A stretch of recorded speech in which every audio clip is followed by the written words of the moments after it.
Hi hello everyone welcome back to Konasu lifestyle vlog. So ಎಲ್ಲರೂ ಹೇಗಿದ್ದೀರಾ? ನಾನಂತೂ ತುಂಬ ಚೆನ್ನಾಗಿದ್ದೀನಿ, ನೀವು ಕೂಡ ಚೆನ್ನಾಗಿದ್ದೀರಾ ಅಂತ ಅನ್ಕೋತೀನಿ. ಸೊ ಮತ್ತೊಮ್ಮೆ ನಿಮ್ಮೆಲ್ಲರಿಗೂ ಗೌರಿ ಗಣೇಶ ಹಬ್ಬದ ಹಾರ್ದಿಕ ಶುಭಾಶಯಗಳು. ಸೊ ಈ ವಿಡಿಯೋ ಬಂದುಬಿಟ್ಟು ನಮ್ಮ ಅಮ್ಮನ ಮನೆಯಲ್ಲಿ ಯಾವ ಥರ ಗೌರಿ ಗಣೇಶ ಹಬ್ಬನ ಸೆಲೆಬ್ರೇಟ್ ಮಾಡಿದ್ರು ಅಂತ ನಿಮ್ಮ ಜೊತೆ ಶೇರ್ ಮಾಡ್ಕೋತೀನಿ. ಸೊ ನಮ್ಮ ಊರಿನಲ್ಲೇ ಮಹದೇಶ್ವರ ದೇವಸ್ಥಾನ ಇತ್ತು. ಸೊ ಹಂಗೆ ತಿರ್ಗಾಡ್ಕೊಬರೋಣ ಅಂತ ಅಲ್ಲಿಗೆ ಹೋಗಿದ್ದಾಗ ದೇವಸ್ಥಾನ ಓಪನ್ ಆಗಿತ್ತು. ಸೊ ಹಂಗೆ ಪೂಜೆ ವ್ಲಾಗ್ನು ಕೂಡ ನಿಮ್ಮ ಜೊತೆ ಶೇರ್ ಮಾಡ್ಕೊಂಡಿದ್ದೀನಿ.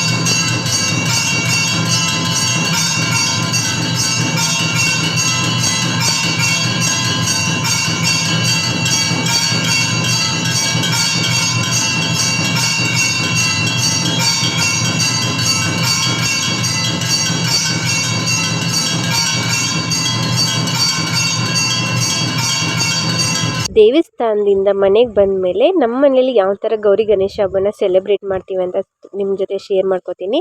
ಸೊ ನಮ್ಮ ಮನೇಲಿ ಗೌರಿ ಗಣೇಶನ ಕೂರಿಸ್ತಿದ್ವಿ, ಬಟ್ ಈ ವರ್ಷ ಕೂರ್ಸೋಕ್ಕಾಗಲಿಲ್ಲ. ಸೊ ಪ್ರತಿ ವರ್ಷವೂ ನಮ್ಮ ಮನೇಲಿ ಗೌರಿ ಗಣೇಶ ಹಬ್ಬದ ದಿನ ಆಗಿರ್ಬೋದು ಅಥವಾ ಶಿವರಾತ್ರಿ ಹಬ್ಬದ ದಿನ ಆಗಿರ್ಬೋದು, ನಮ್ಮ ಮನೆ ದೇವ್ರನ್ನ ಈ ಥರ ಮನೇಲೇ ಪೂಜಿಸಿ ನಾವು ಪೂಜೆನ ಮಾಡ್ತೀವಿ.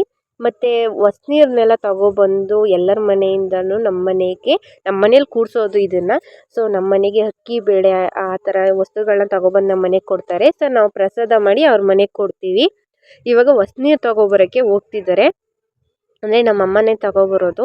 ಸೊ ನಮ್ಮಮ್ಮ ಹೋಗಿ, ಅಂದರೆ ನಮ್ಮ ಮನೇಲಿ ಅಂಡೆ ಥರ ಇರುತ್ತಲ್ಲ, ಸೊ ಅದನ್ನು ನಮ್ಮ ಮನೆಯಿಂದ ತೊಗೊಂಡೋಗ್ತೀವಿ.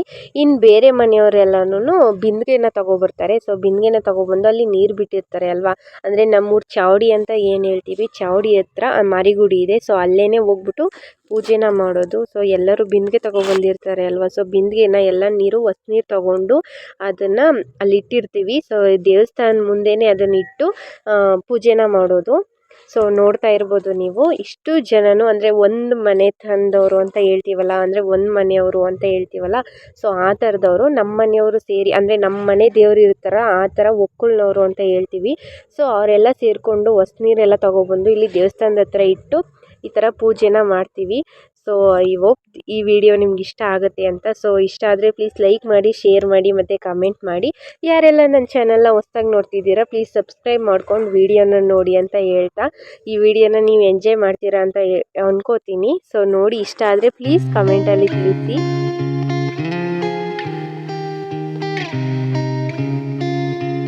ಅಂದರೆ ನಮ್ಮ ಮನೆಯವರು ಅಂತಂದರೆ ಒಂದು 100 ಜನ ಮೇಲೆ ಇರ್ತಾರೆ ಅಂತ ಅನ್ಕೋತೀನಿ. ಸೊ ಇಲ್ಲಿ ಬಿಂದಿಗೆ ಬಂದುಬಿಟ್ಟು ಒಂದು 95-97 ಇತ್ತು. ಅಂದರೆ ಆ ಟೈಮಲ್ಲಿ ಒಬ್ಬೊಬ್ಬರು ಮನೆಯವರು ತರಂಗಿಲ್ಲ, ಏನಾದರೂ ಒಂದು ಇರುತ್ತಲ್ಲ, ಸೊ ಒಬ್ಬೊಬ್ಬರು ಮಿಸ್ ಆಗಿರ್ತಾರೆ. ಇನ್ನು ಬಾಕಿಯವರೆಲ್ಲ ಈ ಥರ ಬಂದು ತೊಗೊಬಂದು ಇಟ್ಟಿರ್ತಾರೆ. ಸೊ ಪೂಜೆ ಎಲ್ಲ ಮಾಡಿ ಅಲ್ಲಿಗೆಲ್ಲ ವಿಭೂತಿ ಮತ್ತು ಹೂವು ಎಲ್ಲನೂ ಇಟ್ಟು ಪೂಜೆನ ಮಾಡ್ತಿದ್ದಾರೆ. ಸೊ ಯಾರಾದರೂ ಮಾಡ್ಬೋದು, ಅಂದರೆ ನಮ್ಮ ಮನೆ ತಂದಲ್ಲಿರೋರು ಯಾರಾದರೂ ಒಬ್ಬರು ಪೂಜೆನ ಈ ಥರ ಮಾಡ್ತಾರೆ. ಪೂಜೆ ಎಲ್ಲ ಮಾಡಿ ಆ ಹೊಸ್ನೀರನ್ನ ಎಲ್ಲರೂ ಅವ್ರವ್ರ ಮನೆಗೆ ತೊಗೊಂಡೋಗಿ ಪೂಜೆನ ಮಾಡ್ತಾರೆ. ಸೊ ಅಲ್ಲಿ ನಮ್ಮ ಮನೆ ಅದು ಅಂದರೆ ಅಲ್ಲಿ ಅಂಡ ಬರುತ್ತಲ್ಲ, ಸೊ ಆ ಥರದ್ದು ಪಾತ್ರೆ ನಮ್ಮ ಮನೆಯಿಂದ ತೊಗೊಂಡೋಗೋದು. ನಾವು ಬಿಂದಿಗೆ ಏನು ತೊಗೊಂಡೋಗಂಗಿಲ್ಲ, ಬಿಕಾಸ್ ನಮ್ಮ ಮನೇಲಿ ದೇವ್ರನ್ನ ಪೂಜೆ ಮಾಡಿ ಮತ್ತು ಪ್ರಸಾದ ಕೊಡ್ತೀವಿ ಅಲ್ವಾ. ಸೊ ಅದರಿಂದ ಇದು ಬಂದುಬಿಟ್ಟು ನಮ್ಮ ತಾತನ ಕಾಲದಿಂದನೂ ಇದೇ ಥರ ಮಾಡ್ತಾರಂತೆ. ಸೊ ಇವಾಗ ಇದು ನಮ್ಮ ಅಪ್ಪನ ಮನೆಯವರು ಮಾಡ್ತಾಯಿದ್ದಾರೆ, ಅಂದರೆ ನಮ್ಮಪ್ಪ ಮಾಡ್ತಾಯಿದ್ದಾರೆ ಇವಾಗ ಈ ಪೂಜೆನ. ಸೊ ನೋಡ್ತಾ ಇರ್ಬೋದು ಅಲ್ಲಿ ತುಂಬ ಜನ ಬಂದಿದ್ದಾರೆ. ಸೊ ನಮ್ಮನೆ ಇದರಿಂದನೇ ಎಲ್ಲರಿಗೂ ಎರಚೋದು. ಸೊ ಎರಚಿದಾದಮೇಲೆ ಪೂಜೆ ಎಲ್ಲ ಮುಗಿಸಿ ಅದನ್ನು ಮೊದಲು ನಮ್ಮ ಅಮ್ಮನಿಗೆ ಎತ್ತುತ್ತಾರೆ ಅದನ್ನು ಅಂಡೆನ. ಸೊ ಎತ್ತಿ ಅವರನ್ನು ಸ್ವಲ್ಪ ಆಚೆಗೆ ಕಳಿಸಾದ್ಮೇಲೆ, ಅಂದರೆ ನಮ್ಮಮ್ಮ ಅಲ್ಲಿಂದ ಹೊರಗಡೆಗೆ ಹೋದಾದ್ಮೇಲೆ ಇನ್ನು ಬಾಕಿ ಬೇರೆ ಉಳಿದವರು ಬಿಂದಿಗೆನ ಎತ್ಕೊಂಡು ಅವ್ರ ಮನೆಗೆ ಹೋಗ್ತಾರೆ.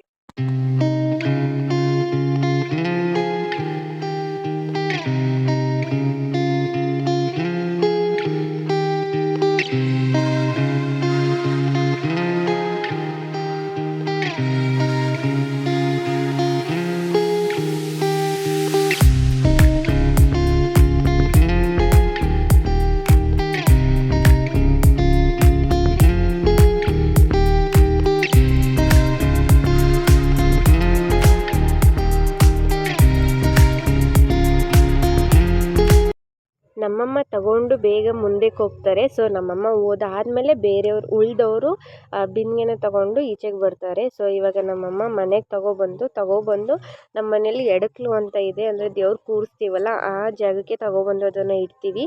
ಆ ನೀರನ್ನೇ ನಾವು ಪ್ರಸಾದ ಮಾಡೋದಕ್ಕೆ ಯೂಸ್ ಮಾಡ್ಕೋತೀವಿ.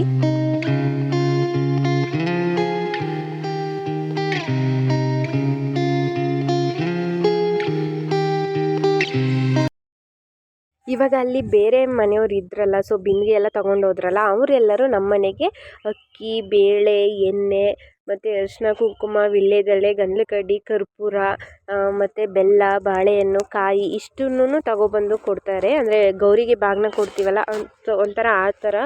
ಸೊ ಅಷ್ಟೂ ತಗೊಬಂದು ನಮ್ಮ ಮನೆಗೆ ಕೊಡ್ತಾರೆ. ನೀವು ಅಲ್ಲಿ ನೋಡ್ತಾ ಇರ್ಬೋದು, ನಾವು ಎಲ್ಲನೂ ರೆಡಿ ಮಾಡ್ಕೊಂಡಿದ್ದೀವಿ. ಯಾಕಂದರೆ ಅವರು ತಗೊಬಂದು ಕೊಟ್ಟಾಗ ಅದನ್ನು ಸಪ್ರೇಟು ಒಂದೊಂದಕ್ಕೆ ಹಾಕೊಂಡು ಇಟ್ಕೋಬೇಕಲ್ಲ, ಸೊ ಅದಕ್ಕೋಸ್ಕರ ಅವರು ಪ್ರತಿಯೊಂದು ವಸ್ತುನೂ ಕೂಡ ತಗೊಬಂದು ಕೊಡ್ತಾರೆ. ನಾವು ಅದನ್ನೆಲ್ಲ ಸಪ್ರೇಟ್ ಎಲ್ಲನೂ ಎತ್ತಿಟ್ಕೊಂಡು ಅದರಲ್ಲೇ ಪ್ರಸಾದ ಮಾಡಿ ಮತ್ತೆ ಅವ್ರ ಮನೆಗೆ ಕೊಡ್ತೀವಿ.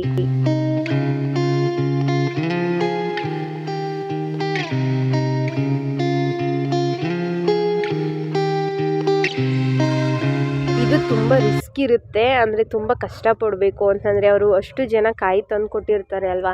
ಸೊ ಅದು ಕಾಯಿನೆಲ್ಲ ಸೇರಿಕೊಂಡು, ಬೆಲ್ಲ ಎಲ್ಲ ಸೇರಿಕೊಂಡು, ಬಾಳೆಹಣ್ಣೆಲ್ಲ ಕಟ್ ಮಾಡಿಕೊಂಡು ನೀಟಾಗಿ ಅದನ್ನೆಲ್ಲ ಅರೇಂಜ್ ಮಾಡಿ ಇಟ್ಕೋಬೇಕು. ಅದನ್ನೆಲ್ಲ ಕಲಸಿ ಅದನ್ನೆಲ್ಲ ಪಂಚಾಮೃತ ಮಾಡಿ, ಮತ್ತು ಮಡನ್ನ ಅಂತ ಹೇಳ್ತೀವಿ ನಾವು. ಅನ್ನದಲ್ಲಿ ಅನ್ನ ಮತ್ತು ಬೇಳೆನ ಹಾಕ್ಬಿಟ್ಟು ಅದೊಂದು ಸ್ವಲ್ಪ ಸಪ್ಪೆ ಥರ ಇರುತ್ತೆ. ತೀರಾ ಸ್ವೀಟ್ ಅಲ್ಲ, ಅಂದರೆ ಸ್ವೀಟ್ ಪೊಂಗಲ್ ಅಂತೀವಲ್ಲ ಆ ಥರ ಅಲ್ಲ, ಅದೊಂಥರ ಮಡನ್ನ ಅಂತ ನಾವು ಕರಿತೀವಿ. ಸೊ ಅದನ್ನೆಲ್ಲ ಮಾಡಿ ನಾನು ನಿಮ್ಗೆ ನೆಕ್ಸ್ಟ್ ತೋರಿಸ್ತೀನಿ ಅದು ಯಾವ ಥರ ಇರುತ್ತೆ ಅಂತ. ಸೊ ಅದನ್ನೆಲ್ಲ ಮಾಡಿ ನಾವು ಅವ್ರಿಗೆ ಪ್ರಸಾದ ಕೊಡಬೇಕು.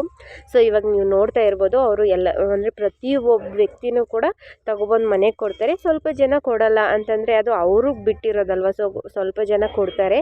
ಸೊ ಕೊಡೋರು ಮನೆಯವ್ರಿಗೆಲ್ಲನೂ ನಾವು ತಗೊಂಡೋಗಿ ಪ್ರಸಾದ ಕೊಡ್ತೀವಿ. ನೀವು ನೋಡ್ತಾ ಇರ್ಬೋದು, ಪ್ರತಿಯೊಬ್ಬರು ಬಂದು ಕೂಡ ಕೊಡ್ತಾ ಇದ್ದಾರೆ.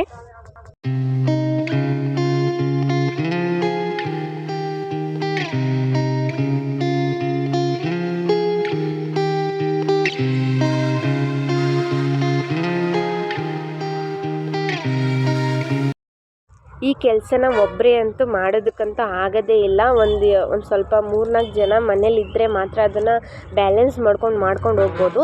ಇಲ್ಲ ಒಬ್ಬರೇ ಮಾಡ್ತೀನಿ ಅಂದರೆ ತುಂಬ ರಿಸ್ಕ್ ಆಗಿಬಿಡುತ್ತೆ. ಇಲ್ಲ ಪ್ರತಿಯೊಬ್ಬರು ಯಾರಾದರೂ ಬಂದು ಎಲ್ಪ್ ಮಾಡೋರಿದ್ದರೆ ಅದನ್ನು ಆರಾಮಾಗಿ ಎಲ್ಪ್ ಮಾಡ್ಬೋದು. ಇವಾಗ ನೀವು ನೋಡ್ತಾ ಇರ್ಬೋದು, ಇದು ಬಂದ್ಬಿಟ್ಟು ಮಡನ್ನ ಮಾಡೋದಕ್ಕೆ ಮಾಡ್ತಾ ಇರೋದು. ಇಲ್ಲಿ ಒಬ್ಬೊಬ್ಬರು ಬಂದು ಎಲ್ಪ್ ಮಾಡಿಕೊಡ್ತಾರೆ. ಅಂದರೆ ನಮ್ಮ ಮನೆಗೆ ಒಂದಿಬ್ಬರು ಅಂದರೆ ಪರ್ಮನೆಂಟಾಗಿ ಬರ್ತಾನೆ ಇರ್ತಾರೆ. ಅಂದರೆ ಪ್ರತಿ ವರ್ಷವೂ ಅವ್ರು ಬಂದು ಎಲ್ಪ್ ಮಾಡಿಕೊಡ್ತಾರೆ. ಇವಾಗ ನೀವು ನೋಡ್ತಾ ಇರ್ಬೋದು, ಈ ಕಡೆ ಒಬ್ಬರು ಅಣ್ಣ ಕೂತಿದ್ದಾರಲ್ಲ ವೈಟ್ ಶರ್ಟ್ ಹಾಕ್ಕೊಂಡು, ಅವನ್ನ ಅಂತೂ ಪ್ರತಿ ಸತಿನೂ ಮಿಸ್ ಮಾಡೋದೇ ಇಲ್ಲ, ಬಂದೇ ಬರ್ತಾರೆ. ಇನ್ನೊಬ್ಬರು ಕೂಡ ಬರ್ತಾರೆ, ಅವರು ನೈಟ್ ಟೈಮ್ ಅಲ್ವಾ ಪ್ರಸಾದ ಕೊಡೋದಕ್ಕೆ ಅಂತ, ಅವರು ಕೂಡ ಬಂದು ಎಲ್ಪ್ ಮಾಡಿಕೊಡ್ತಾರೆ. ಇನ್ನೊಂದು ಸ್ವಲ್ಪ ಜನ ಬರೋಕ್ಕೆ ಇಷ್ಟಪಡಲ್ಲ, ಕರಿತೀವಿ ಬಟ್ ಬಂದು ಅವ್ರು ಎಲ್ಪ್ ಮಾಡಲ್ಲ. ಇವಾಗ ನೀವು ನೋಡ್ತಾ ಇರ್ಬೋದು, ಇದು ಪಂಚಾಮೃತ ರೆಡಿ ಆಯಿತು. ಅವನನ್ನೇ ಮಿಕ್ಸ್ ಮಾಡೋದು, ಅಂದರೆ ಪ್ರತಿ ವರ್ಷವೂ ಅವನನ್ನೇ ಮಿಕ್ಸ್ ಮಾಡೋದು, ಒಂಥರ ಟೇಸ್ಟ್ ಚೆನ್ನಾಗಿರುತ್ತೆ. ಇವಾಗ ಇಲ್ಲಿ ಮಡನ್ನ ರೆಡಿ ಆಗ್ತಾಯಿದೆ, ನೀವು ನೋಡ್ತಾ ಇರ್ಬೋದು. ಇದಕ್ಕೆ ಈ ಸೈಡ್ ನನ್ನ ಹಸ್ಬೆಂಡು ಕೂಡ ಮನೇಲೇ ಇದ್ದರು. ಸೊ ಅಂದರೆ ಅವರು ಕೂಡ ಒಂದು 2 ಇಯರ್ಸಿಂದ ಎಲ್ಪ್ ಮಾಡ್ತಾ ಇದ್ದಾರೆ. ಅವರಿಂದನೂ ಸ್ವಲ್ಪ ಎಲ್ಪ್ ಆಗ್ತಾ ಇದೆ ನಮಗೆ. ಇಲ್ಲಾಂದರೆ ಸ್ವಲ್ಪ ರಿಸ್ಕ್ ಆಗಿಬಿಡೋದು ಈ ಕೆಲಸ. ಇದನ್ನೆಲ್ಲ ನೀಟಾಗಿ ತಿರುಗಬೇಕು, ಅದು ಸ್ವಲ್ಪ ಗಟ್ಟಿನೂ ಆಗಂಗಿಲ್ಲ, ತೀರ ತೆಳ್ಳಗೂ ಆಗಂಗಿಲ್ಲ, ಅದು ಮಿಕ್ಸ್ ಆಗಿ ಒಂಥರ ಕತ್ಕೊಳ್ಳೋಂಗೂ ಇಲ್ಲ ಅಂತ ಹೇಳ್ತೀವಲ್ಲ, ಆ ಥರನೂ ಆಗಂಗಿಲ್ಲ. ಕರೆಕ್ಟಾಗಿ ಅದನ್ನು ಚೆನ್ನಾಗಿ ಮಾಡಬೇಕು. ಇವಾಗ ನಮ್ಮ ಮನೆ ದೇವರು ಅಂತಂದರೆ ಕಾಡು ಬಸವೇಶ್ವರ ಅಂತ. ಸೊ ಆ ಮನೆ ದೇವ್ರ ಹೆಸ್ರನ್ನೇ ನನಗೂ ಕೂಡ ಇಟ್ಟಿರೋದು. ಸೊ ಆ ದೇವ್ರನ್ನ ಸ್ವಲ್ಪ ಅದರದ್ದು ವಸ್ತುಗಳಿದೆ ನಮ್ಮ ಹತ್ರ, ಮರದಲ್ಲಿ ಮಾಡಿಸಿರೋದು. ಅದು ಒಂದು ಸ್ವಲ್ಪ ಹಾಳಾಗ್ಬಿಟ್ಟಿದೆ. ಒಬ್ಬರು ಮಾಡಿಸ್ಕೊಡ್ತೀವಿ ಅಂತ ಹೇಳಿದ್ದಾರೆ, ಬಟ್ ಅದನ್ನು ಇನ್ನೂ ಮಾಡಿಸ್ಕೊಟ್ಟಿಲ್ಲ. ಆ ವಸ್ತುಗಳನ್ನ ನೀಟಾಗಿ ಈ ಥರ ಜೋಡಿಸ್ಬೇಕು. ಇದನ್ನು ನಾನು ನಮ್ಮ ಅಪ್ಪನಿಂದ ಕಲ್ತಿರೋದು. ಇವಾಗ ಸ್ವಲ್ಪ ನಮ್ಮ ಅಪ್ಪನಿಗೆ ಆಗಲ್ಲ ಅಂತ ಅದನ್ನು ನಾನು ಜೋಡಿಸ್ತೀನಿ. ಅಂದರೆ ಇನ್ನೂ ನನ್ನ ತಮ್ಮ ಅದನ್ನು ಕಲ್ತ್ಕೊಂಡಿಲ್ಲ. ಸೊ ಅದು ನನಗೆ ಗೊತ್ತು ಅಂತ ಸ್ವಲ್ಪ ಎಲ್ಪ್ ಮಾಡ್ಕೊಂಡು ಅದನ್ನು ನೀಟಾಗಿ ಅದನ್ನು ಕೂರಿಸ್ಬೇಕು. ಅದು ಅಲ್ಲಾಡಿ ಬಿದ್ದೋಗ್ಬಾರ್ದು, ಆ ಥರ ನೀಟಾಗಿ ಅದನ್ನು ಕೂರಿಸಿ ಇವಾಗ ಅದಕ್ಕೆ ಹೂವೆಲ್ಲ ಹಾಕಿ, ಮತ್ತು ಕರಡ್ಗ ಇರುತ್ತೆ, ಬೆಳ್ಳಿ ಇದು ಐಟಮ್ಸ್ ಸ್ವಲ್ಪ ಇರುತ್ತೆ, ಅದನ್ನೆಲ್ಲ ಅಲ್ಲಿಗೆ ಹಾಕಿ ನಮ್ಮಪ್ಪ ಮತ್ತು ಅಲ್ಲಿಗೆ ಏನೇನು ಹಾಕಬೇಕು ಅಂತ ಅದನ್ನೆಲ್ಲ ತೊಗೊಂಬಂದಿರ್ತಾರೆ. ಇವಾಗ ನೀವು ನೋಡ್ತಾ ಇರ್ಬೋದು, ಒಂಬಳೆನೂ ಕೂಡ ಅಲ್ಲಿಗೆ ಹಾಕಬೇಕು. ಒಂಬಳೆ, ಬೇಳ್ದಕಾಯಿ, ಮತ್ತು ಹೀರೆದ್ಕಾಯಿ, ಪಲ್ಲದಕಾಯಿ, ಇನ್ನೂ ಏನೇನೋ ಐಟಮ್ಸ್ ಬರುತ್ತೆ. ಸೊ ಅದನ್ನೆಲ್ಲ ಮೇಲ್ಗಡೆ ಕಟ್ಟಿ ಇವಾಗ ಇಲ್ಲಿಗೆ ಏನೇನು ಇಡಬೇಕು ಅದನ್ನೆಲ್ಲ ನೀಟಾಗಿ ಅರೇಂಜ್ ಮಾಡಿ ಇಡಬೇಕು. ನೀವು ನೋಡ್ತಾ ಇರ್ಬೋದು, ಅದು ಸ್ವಲ್ಪ ಕಷ್ಟ ಆಗ್ತಿತ್ತು. ಸೊ ಅದನ್ನು ಸ್ವಲ್ಪ ನೀಟಾಗಿ ಒಂದು ಸ್ವಲ್ಪ ಕಟ್ ಮಾಡಿ ಸ್ವಲ್ಪ ಹಾಕಿ ಎತ್ತಿಡ್ತಾ ಇದ್ದೀನಿ. ಸೊ ಈ ಥರ ಕೂರಿಸಿ ನಾವು ಗೌರಿ ಗಣೇಶ ಹಬ್ಬನ ಸೆಲೆಬ್ರೇಟ್ ಮಾಡೋದು. ಶಿವರಾತ್ರಿ ಹಬ್ಬದಲ್ಲೂ ಕೂಡ ಇದೇ ಥರ ಮಾಡ್ತೀವಿ. ಮತ್ತು ಬಿಲ್ಪತ್ರೆನೂ ಕೂಡ ಮಿಸ್ ಇಲ್ದಂಗೆ ಇಡಬೇಕು ನಾವು ಆ ದೇವರಿಗೆ. ಈ ಥರ ಎಲ್ಲ ಇಟ್ಟು ವಿಭೂತಿ ಹಚ್ಚಿ, ಅರಿಶಿನ ಕುಂಕುಮ ಎಲ್ಲನೂ ಹಚ್ಚಿ, ಆಮೇಲೆ ಹೂಗಳನ್ನ ತಂದಿರ್ತೀವಿ. ಸೊ ಹೂಗಳನ್ನೆಲ್ಲ ನೀಟಾಗಿ ಅರೇಂಜ್ ಮಾಡೋದು. ಅಲ್ಲಿಗೆ ಅರೇಂಜ್ ಮಾಡಾದಮೇಲೆ ಎಳ್ನೀರನ್ನು ಕೂಡ ಇಡಬೇಕು. ಆ ಕಡೆ ಈ ಕಡೆ ಎಳ್ನೀರೆಲ್ಲ ಇಟ್ಟು ನಾವು ಇವಾಗ ಪ್ರಸಾದ ಮಾಡಿಟ್ಟಿರ್ತೀವಿ ಅಲ್ವಾ. ಸೊ ಅದನ್ನು ಇದು ಬಾಳೆ ಎಲೆನ ಹಾಸ್ಬಿಟ್ಟು ಅಲ್ಲಿಗಿಟ್ಟು ಪೂಜೆನ ಮಾಡಬೇಕಾಗುತ್ತೆ.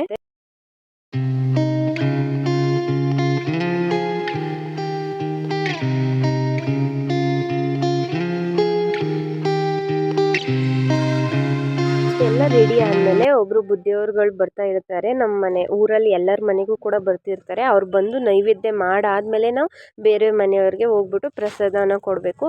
ಅವ್ರು ಬಂದು ಪ್ರಸಾದನ ಸ್ವಲ್ಪ ತಿಂದು ನೈವೇದ್ಯ ಮಾಡಿ ಪೂಜೆ ಮಾಡಿಬಿಟ್ಟು ಹೋಗ್ತಾರೆ. ಅದಾದಮೇಲೆ ನಾವು ಪ್ರಸಾದನ ಬೇರೆಯವ್ರ ಮನೆಗೆ ಕೊಡೋಕ್ಕೆ ಸ್ಟಾರ್ಟ್ ಮಾಡ್ತೀವಿ. ಆ ಪ್ರಸಾದನ ಕೊಡೋವರೆಗೂ ನಮ್ಮ ಮನೇಲಿ ಯಾರೂ ಕೂಡ ಊಟ ಮಾಡಲ್ಲ. ಮತ್ತು ನಮ್ಮಪ್ಪ ಕೂಡ ಬೆಳಗ್ಗೆಯಿಂದ ನೈಟು ಪ್ರಸಾದ ಕೊಡೋವರೆಗೂ ಊಟ ತಿಂಡಿ ಏನೂ ಮಾಡಿರಲ್ಲ. ಒಂದೊತ್ತು ಇರ್ತೀವಿ ಅಂತ ಹೇಳ್ತೀವಲ್ಲ, ಸೊ ಆ ಥರ ಇರ್ತಾರೆ. ನಮ್ಮ ಮನೇಲಿ ಬೇರೆಯವರು ಆ ಥರ ಏನಿಲ್ಲ. ಅವರು ಮಧ್ಯಾಹ್ನದವರೆಗೂ ಊಟನ ಮಾಡ್ಕೋಬಹುದು. ಅದಾದಮೇಲೆ ಮಾಡೋ ಹಾಗಿಲ್ಲ. ಸೊ ಇವಾಗ ಬುದ್ಧಿಯವ್ರ ಹತ್ರ ಎಲ್ಲರೂ ವಿಭೂತಿನ ಹಾಕ್ಸ್ಕೊಂಡು ನಮಸ್ಕಾರ ಮಾಡ್ತಾ ಇದ್ದೀವಿ.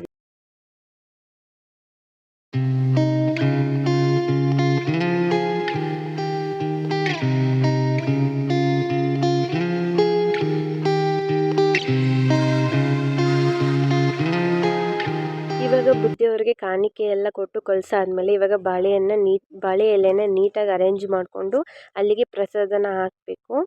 ಸೊ ಅಲ್ಲಿಗೆ ಪ್ರಸಾದ ಹಾಕಿ ಅಲ್ಲಿಗೆ ಬಾಳೆಹಣ್ಣೆಲ್ಲ ಇಟ್ಟು ಸ್ವಲ್ಪ ಹಾಲು ಹಾಕಿ ಪೂಜೆನ ಮಾಡ್ತೀವಿ. ನೋಡ್ತಾ ಇರ್ಬೋದು ಮಡನ್ನ ಅಂತ ಏನು ಹೇಳ್ತೀವಿ ಅದು ರೆಡಿ ಆಗಿದೆ. ಅದೊಂದು ಸ್ವಲ್ಪ ಕಷ್ಟ, ಅದು ತುಂಬ ಬಿಸಿ ಇರುತ್ತೆ ಅಲ್ವಾ, ಅದನ್ನೆಲ್ಲ ತೆಗೆದು ಹಾಕೋಕ್ಕೆ. ಸೊ ಅದನ್ನೆಲ್ಲ ನೀಟಾಗಿ ತೆಗೆದು ಹಾಕಿ ಅರೇಂಜ್ ಮಾಡಿ ಅಲ್ಲಿಗೆ ಮಧ್ಯಕ್ಕೆ ಸ್ವಲ್ಪ ಒಂದು 5 ಬಾಳೆಹಣ್ಣ ಇಟ್ಟು ಹಾಲನ್ನು ಹಾಕಿ ಅದನ್ನ ಪೂಜೆನ ಮಾಡೋದು.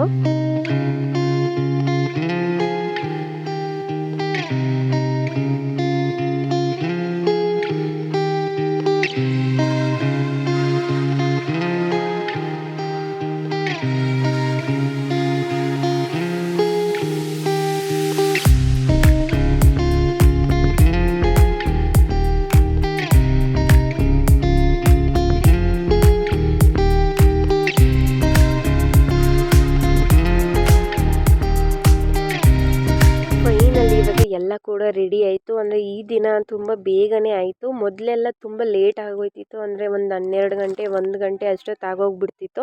ಎಲ್ಲನೂ ರೆಡಿ ಮಾಡಿ ಎಲ್ಲರ ಮನೆಗೂ ಹೋಗಿ ಕೊಟ್ಟು ಬರೋ ಅಷ್ಟರಲ್ಲಿ ಒಂದು 12ರಿಂದ 1 ಗಂಟೆ ಆಗೋಗ್ಬಿಡ್ತಿತ್ತು. ಸೊ ಇವತ್ತಂತೂ ತುಂಬ ಬೇಗನೆ ಆಯಿತು. ಬಟ್ ಆದರೆ ಕರೆಂಟ್ ಹೊರ್ಟೋಗ್ಬಿಡ್ತು 8 ಗಂಟೆಯಲ್ಲಿ. ಅದು ಬರೋದು ಒಂದು 9-9:30 ಆಗೋಯಿತು.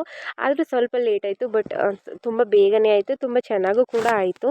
ಸೊ ಇವಾಗೆಲ್ಲ ಆದಮೇಲೆ ನನ್ನ ತಮ್ಮ ಪೂಜೆ ಮಾಡ್ತಾ ಇದ್ದಾನೆ. ನನ್ನ ತಮ್ಮ ಇಲ್ಲ, ನಮ್ಮ ಅಪ್ಪ ಇಬ್ಬರಲ್ಲೊಬ್ಬರು ಪೂಜೆನ ಮಾಡಿ ಆಮೇಲೆ ಪ್ರಸಾದನ ಕೊಡ್ತೀವಿ. ಮತ್ತು ಈ ಥರ ಆದಮೇಲೆ ನಮ್ಮ ಅಪ್ಪ ಅಮ್ಮ ಇರ್ತಾರೆ ಅಲ್ವಾ, ನಮ್ಮ ಅಜ್ಜಿ ತಾತ, ಅವ್ರ ಸಮಾಧಿ ಹತ್ರಕ್ಕೆ ಹೋಗ್ಬಿಟ್ಟು ಕೂಡ ಪೂಜೆನ ಮಾಡ್ಕೊಂಡು ಬರಬೇಕು. ಪೂಜೆ ಮಾಡಾದ್ಮೇಲೆ ಇದನ್ನೆಲ್ಲ ಸ್ಟಾರ್ಟ್ ಮಾಡೋದು.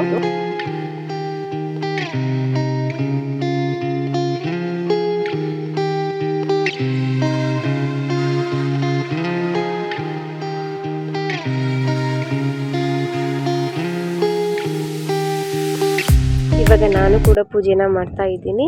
ಸೊ ನಂದು ಪೂಜೆ ಆದಮೇಲೆ ಮನೇಲಿ ಉಳಿದವ್ರು ಇನ್ಯಾರು ಇರ್ತಾರೆ ಅವರೆಲ್ಲ ಪೂಜೆನೆಲ್ಲ ಮಾಡಾದ್ಮೇಲೆ ಸ್ಟಾರ್ಟ್ ಮಾಡ್ತೀವಿ ಕೊಡೋದಕ್ಕೆ ಅಂತ.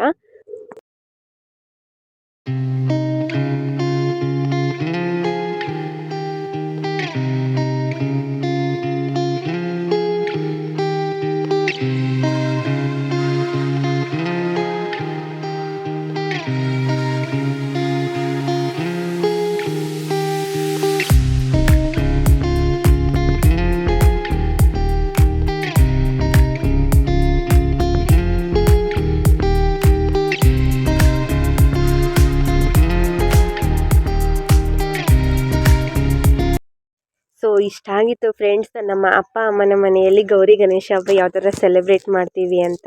ಐ ಹೋಪ್ ಈ ವಿಡಿಯೋ ನಿಮ್ಗೆ ಇಷ್ಟ ಆಗುತ್ತೆ ಅಂತ. So thanks for watching my video.